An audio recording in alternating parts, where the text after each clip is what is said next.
வணக்கம் நண்பர்களே, நான் உங்க பிரேம் பேசுகிறேன். இன்னைக்கு மிக முக்கியமான ஒரு விஷயத்தை பற்றி விவாதிக்க போகிறோம். உலகத்துக்கே இது போராத காலம்தான் யுஎஸ் ஈரான் போர்னால. போர் என்னவோ ஆரம்பித்தது இஸ்ரேலுக்கும் ஈரானுக்கும் தான். ஆனால் இப்போ பார்த்தீங்கன்னா இஸ்ரேல் வேடிக்கை பார்க்குறாங்க, யுஎஸ் ஈரானுக்கு இடையில் தான் எல்லாமே போயிட்டுருக்கு. ஸோ இந்த போர் அடுத்த கட்டத்துக்கு நகரும்போது தான் பீஸ் டாக்ஸ் அப்படிங்கிற ஒரு சந்தோஷமான செய்தி கடந்த வாரம் வந்தது. அப்பாடா, இதுக்காக ஒத்துக்கிட்டாங்களே அப்படிங்கிற மாதிரி ஒரு பெருமூச்சு விடப்பட்டது. அதன் பிறகு பார்த்தீங்கன்னா ஸ்டாக் மார்க்கெட்டும் அதுக்கு தகுந்த மாதிரி ரியாக்ட் பண்ணுச்சு. பட் இப்போ பீஸ் டாக்ஸ் முடிஞ்சு எந்த டீலுமே எட்டப்படல. ஸோ இதுக்கப்புறம் என்ன நடக்க போகுது, மிக முக்கியமாக யுஎஸ் வாழ் இந்தியர்களுக்கு இதனால் என்னென்ன பாதிப்பு வரப்போகிறது அடுத்தடுத்து அப்படின்னு பார்க்க போகிறோம்.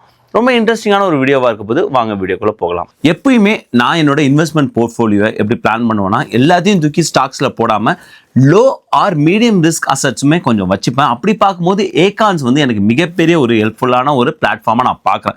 பிகாஸ் அது ஒரு மியூச்சுவல் ஃபண்ட் மாதிரி பார்க்குறேன். நான் ஆக்டிவாக அதில் இன்வால்வ் ஆக மாட்டேன். ஜஸ்ட் நான் இன்வெஸ்ட் பண்ணுறதுல சரி இல்லை ரெக்கரிங் இன்வெஸ்ட்மெண்ட் போட்டுருவோம். இன்னைக்கு பார்த்தீங்கன்னா இந்த வீடியோ எடுக்கும்போது என்னோட ரிட்டர்ன்ஸ் உங்கள் ஸ்க்ரீன்லேயே பார்ப்பீங்க 14.26. சப்போஸ் நீங்கள் ஏகான்ஸ் முதல் முறை ட்ரை பண்ண போறீங்கன்னா அவங்க ரிவார்ட்ஸ் கொடுக்குறாங்க. பின்டு கமெண்ட்ஸ் டிஸ்கிரிப்ஷன் இருக்குது, நீங்கள் ட்ரை பண்ணி பாருங்க. எல்லாருக்கும் தெரியும், எல்லா நியூஸ் சேனலும் அலசி ஆராய்ஞ்சிட்டாங்க இந்த பீஸ் டாக்ஸை பற்றி. பாகிஸ்தான் இஸ்லாமாபாத்தில் தான் நடந்தது. பாகிஸ்தான் தான் மீடியேட்டராக இருந்தாங்க. யுஎஸ் சைட் பார்க்கும்போது US vice president JD Vance போயிருந்தாங்க. அங்கே ஈரான் சைட் பார்க்கும்போது அங்கே பார்லிமெண்ட்டோட ஸ்பீக்கர் அண்ட் ஃபாரின் மினிஸ்டர் போயிருந்தாங்க. என்ன சொல்கிறாங்கன்னா, 1979க்கு பிறகு இப்படி ஒரு மேல்மட்டத்தில் சந்திக்கிற ஒரு சந்திப்பாக இது நிகழுது. அமெரிக்காவுக்கும் ஈரானுக்கும் நிறைய சந்திப்பு நிகழ்ந்திருக்கு. ஆனால் இந்த மாதிரியான ஹையர் அஃபீஷியல் சந்திச்சதில்ல. இது பல வருடங்களுக்கு பின்பு, பல தசாப்தங்களுக்கு பின்பு இது நடக்குது அப்படின்னு சொல்லியிருந்தாங்க. அது ஒரு சந்தோஷமாக தான் பார்க்கப்பட்டது. பட் அந்த பீஸ் டாக்ஸோட எண்டு தான் அவ்வளோ சுபமாக முடியல. இன்னும் நிறைய பேருக்கு ஒரு நம்பிக்கை இருந்தது. பிகாஸ் ஜேடி வென்ஸ் போயிருந்தாங்க. ஜேடி வென்ஸ் ஒரு மாதிரியான ஒரு டீலை கொண்டு வருவாங்க அப்படின்னு எதிர்பார்க்கப்பட்டது. பட் எந்த டீலுமே எட்டப்படல. வெறும் கையோடு தான் இரு நாட்டு தலைவர்களும் போனாங்க.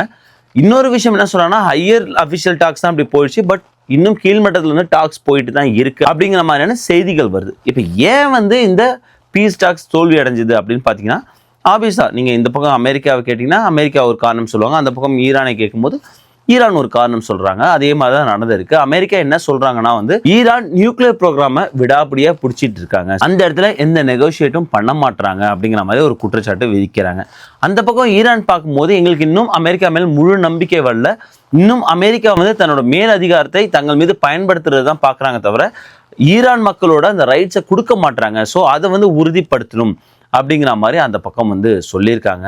இன்னொரு விஷயம் சொல்கிறாங்க, கடந்த காலத்துலேயுமே இந்த மாதிரி நெகோஷியேட் போயிட்டு இருக்கும்போது, பேச்சுவார்த்தைகள் போயிட்டு இருக்கும்போது எங்கள் மீது தாக்குதல் நடத்துனாங்க, திரும்பி பண்ண மாட்டாங்கன்னு என்ன விஷயம் அப்படிங்கிற மாதிரி சொல்லிட்டு இருக்காங்க. ஸோ ஒரு ஓவராலாக பார்க்கும்போது இதோட கீ பாயிண்ட்ஸ் என்னென்ன இருக்குன்னா, ஸ்டேட் ஆஃப் ஹார்மஸ் இருக்குது, நியூக்ளியர் பாலிசி வெப்பன் இருக்குது, அதன் பிறகு ஈரான் மக்களோட ரைட்ஸ் இருக்குது. இந்த மாதிரியான நிறைய விஷயங்கள் தொட்டு இருக்குது. ஸோ இஸ்ரேலுக்கும் ஈரானுக்கும் ஆரம்பிக்கப்பட்ட போற ஒரு மாதிரியாக போய் இப்போ யுஎஸ் ஈரான் அப்படின்னு நிற்கிது. ஸோ இதுதான் இது வரைக்குமான அப்டேட்ஸ்.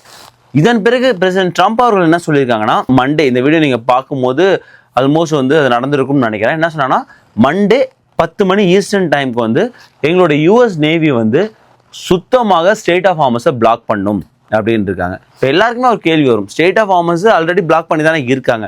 பிகாஸ் ஸ்டேட் ஆஃப் ஹார்மஸ்ங்கிறது ஒரு இடைப்பட்ட பகுதி பர்ஷியன் கல்ஃபுக்கும் கல்ஃப் ஆஃப் ஓமனுக்கும். ஸோ அந்த வழியாக தான் நிறைய நம்ம முன்னாடியே பார்த்தோம், ஒரு நாள் உலகத்தில் பயன்படுத்தக்கூடிய 20% ஃபியூயல் அது வழியாக தான் போயிட்டு இருக்கு, எனர்ஜி. ஸோ அப்படிங்கும்போது ரொம்ப மிக மிக முக்கியமான ஒரு பகுதி. ஈரான் என்ன பண்ணாங்கன்னா, அவங்களோட ஸ்ட்ராட்டஜிக் மூவாக அதை க்ளோஸ் பண்ணாங்க. பெரிய ஒரு கதவை போட்டு மூடுங்கப்பா, இதுக்கப்புறம் இந்த தாண்டி எந்த கப்பல் போனாலும் எங்களுக்கு மிகப்பெரிய ஒரு கட்டணம் செலுத்த வேண்டும் அப்படின்னு சொல்லியிருந்தாங்க. யுஎஸ் என்ன சொல்றாங்கன்னா, அந்த கட்டணத்தை இவங்க போருக்கு யூஸ் பண்றாங்க. ஸோ இவங்க இந்த பக்கமா கப்பல் வந்தால் தானே இவங்களுக்கு கட்டணம் வரும், நாங்கள் அதை வழிமறைக்கணும் அப்படின்றாங்க. பட் நிறைய அனலிஸ்ட் என்ன சொல்றாங்கன்னா, ஸ்டேட் ஆஃப் ஹார்மஸ் சீஸ்ஃபயர், அதாவது சண்டை நிறுத்தத்துக்கு பிறகு திறந்து இருக்கணும்னு சொன்ன பிறகு இது வரைக்கும் 40 கப்பல் தான் வந்திருக்கான். ஏற்கனவே அமெரிக்கா அது சார்பாக ஈரான் மேல் குற்றச்சாட்டு சொல்லியிருக்காங்க.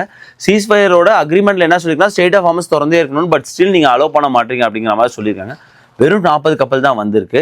நீங்கள் பார்க்க போனால் ஒரு நாளைக்கு, அதாவது இந்த போர்லாம் வர்றதுக்கு முன்னாடி உலகம் நல்லா அமைதியாக இருந்துச்சு இல்லையா, அப்போ ஒரு நாளைக்கு ஆல்மோஸ்ட் 140 கப்பல்கள் அது வழியாக போயிருக்கு.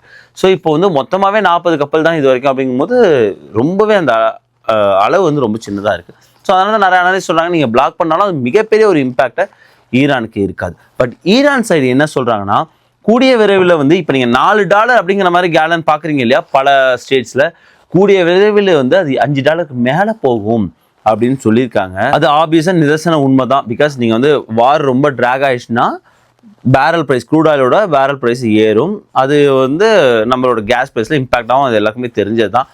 நம்ம பார்த்தோம் 100க்கு கீழே போன க்ரூட் ஆயிலோட பேரல் ப்ரைஸ் வந்து இப்போ 100க்கு மேலே திரும்ப வந்துடுச்சு. ஸோ இதனால் அடுத்தடுத்த ஸ்டெப் என்ன ஆக போகுது அப்படின்னு பார்ப்போம். இதனால் என்னென்ன இம்பேக்ட் வந்து இந்தியன்ஸ்க்கு இருக்கணும் பார்ப்போம். ஒரு ஆறுதலான விஷயம் இப்போ என்ன வந்துச்சுன்னா, மார்ச் மாதம் ஜாப் ரிப்போர்ட் கொஞ்சம் வந்து நமக்கு சப்போர்ட்டாக வந்தது. அது வந்து நல்ல விஷயமா பார்க்கப்பட்டது. ஏன்னா அவங்க எதிர்பார்த்ததோட நிறைய ஜாப்ஸ் வந்து கிரியேட் பண்ணாங்க. மிக முக்கியமாக சொல்லும் போது ஹெல்த் அண்ட் எஜுகேஷன் சர்வீஸ் செக்டரில் நிறைய ஜாப்ஸ் கிரியேட் பண்ணாங்க. ஆப்வியஸாக வந்து ஹாஸ்பிட்டலைசேஷன் அண்ட் டூரிசம் ரிலேட்டடில் நிறைய வந்து ஜாப் கிரியேட் பண்ணப்பட்டது. ஸோ அது எல்லாமே ஓகே. பட் எங்கே நிறைய வந்து ஜாப் டிக்ளைன் ஆகுன்னு பார்க்கும்போது ப்ரொஃபஷனல் அண்ட் பிஸ்னஸ் சர்வீஸஸ் சொல்லியிருக்காங்க ஐடி சம்மந்தமாக.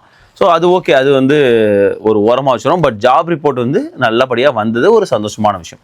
இந்த பக்கம் எப்பயுமே நம்ம வந்து ஜாப் ரிப்போர்ட்டோட சேர்த்து பார்க்கும்போது இன்ஃப்ளேஷன் ரேட் எப்படி வந்ததுன்னு பார்க்கணும்.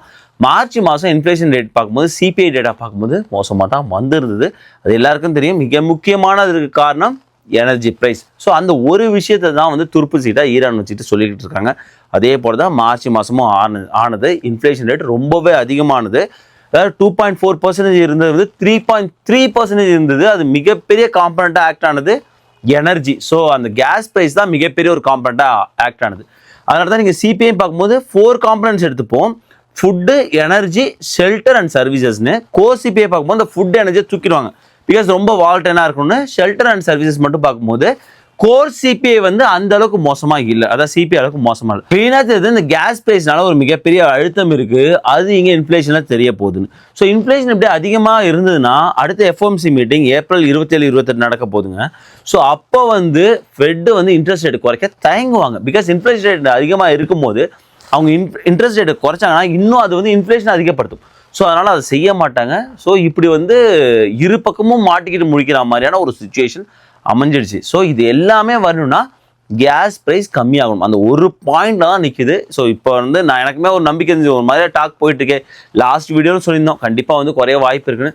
பட் 4 தாண்ட போகுது எங்கள் ஏரியாவில். இது வரைக்கும் நான் வந்து $4 தாண்டி சமீப காலமாக நான் கேஸ் போடல. ஸோ அது நாளைக்கு கூட நடைபெறலாம். ஸோ அந்த மாதிரியான ஒரு சுச்சுவேஷன் தான் போய்கிட்டு இருக்கு. ஸோ ஆப்வியஸாக இது எல்லாத்தோட இம்பேக்ட் எங்கே தெரிய போகுது? அன்எம்ப்ளாய்மெண்ட், சிபிஐ டேட்டா, ஃபெட்டோட இன்ட்ரெஸ்ட் ரேட், இது எல்லாத்தோட இம்பாக்ட் எங்கே தெரியும்? ஸ்டாக் மார்க்கெட்டில் தெரியும். ஸோ ஸ்டாக் மார்க்கெட்டில் இன்னும் வந்து இந்த வீடியோ நீங்கள் பார்க்கும்போது யூஎஸ் ஸ்டாக் மார்க்கெட் ஓப்பன் பண்ணியிருப்பாங்க. ஆனால் இந்த வீடியோ எடுக்கும்போது இன்னும் ஓப்பன் பண்ணல. அதற்கு முன்பாகவே வந்து மற்ற நாடுகளில் ஸ்டாக் மார்க்கெட் ஓப்பன் பண்ணும் போதே யூஎஸ் ஸ்டாக் மார்க்கெட் ஃபண்ட்ஸ் வந்து கீழே விட ஆரம்பிச்சிருக்கு. So US stock market open பண்ணும்போது ஒரு ரெட்டாக இருந்தாலும் அது வந்து ஆச்சரியப்படுறதுக்கான விஷயம் இல்லை. பட் ஒரு விஷயம் நீங்கள் தெரிஞ்சுக்கணும். இந்த ரெட்டாக இருக்குது, க்ரீனாக இருக்குது, இது எல்லாமே வந்து டெம்பரரி தான். நீங்கள் வந்து ஒரு ஸ்ட்ராங்கான ஒரு ஸ்டாக்ஸை ஹோல்ட் பண்ணுறீங்க. கண்டிப்பாக அது நல்லா பர்ஃபார்ம் பண்ணுற ஸ்டாக்ஸ் இப்போ ரெட்டில் இருக்குன்னா பிகாஸ் இந்த வார் தான் காரணம். ஸோ அந்த கம்பெனி நல்லா தான் பர்ஃபார்ம் பண்ணுறாங்க. பட் இந்த வார்னால தான் எல்லா ஸ்டாக்ஸும் அடிவாங்க, அந்த ஸ்டாக்ஸும் அடிவாங்க. ஸோ அப்போ உங்களுக்கு கான்ஃபிடென்ட் இருக்கும் கண்டிப்பாக வந்து திரும்ப மேலே வருவாங்க அப்படின்னு. ஸோ நல்ல ஸ்டாக்ஸை ஹோல்ட் பண்ணும்போது நீங்கள் வந்து பயப்பட வேண்டிய அவசியமே இல்லை.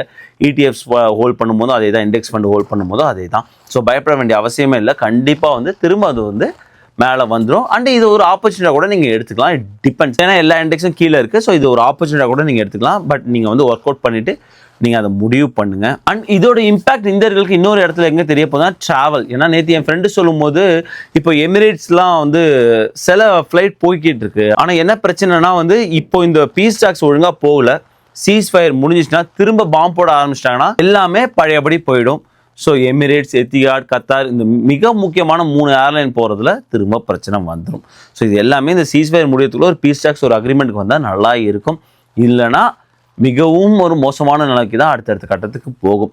நான் இன்னும் என்ன பயப்படுறேன்னா இது எல்லாமே ஒரு லேக் எஃபெக்ட் மாதிரி. இப்போ நம்ம இதோட ரியல் இம்பாக்ட் தெரியாமல் இன்னும் 2-3 மாதத்துக்கு அப்புறம் தான் தெரிஞ்சதுன்னா அது ரொம்ப மோசமாக இருக்குமேங்கிற ஒரு பயமும் வந்து இருக்குது. ஸோ அதை பொறுத்து இருந்தால் பார்க்கணும் அடுத்தடுத்த நகர்வு எப்படி இருக்குங்கிறது. ஐ ஹோப் உங்களுக்கு இந்த வீடியோ பிடிச்சிருக்கும். உங்களுக்கு இந்த வீடியோ பிடிச்சிருந்தா லைக் பண்ணுங்கள், ஷேர் பண்ணுங்கள்.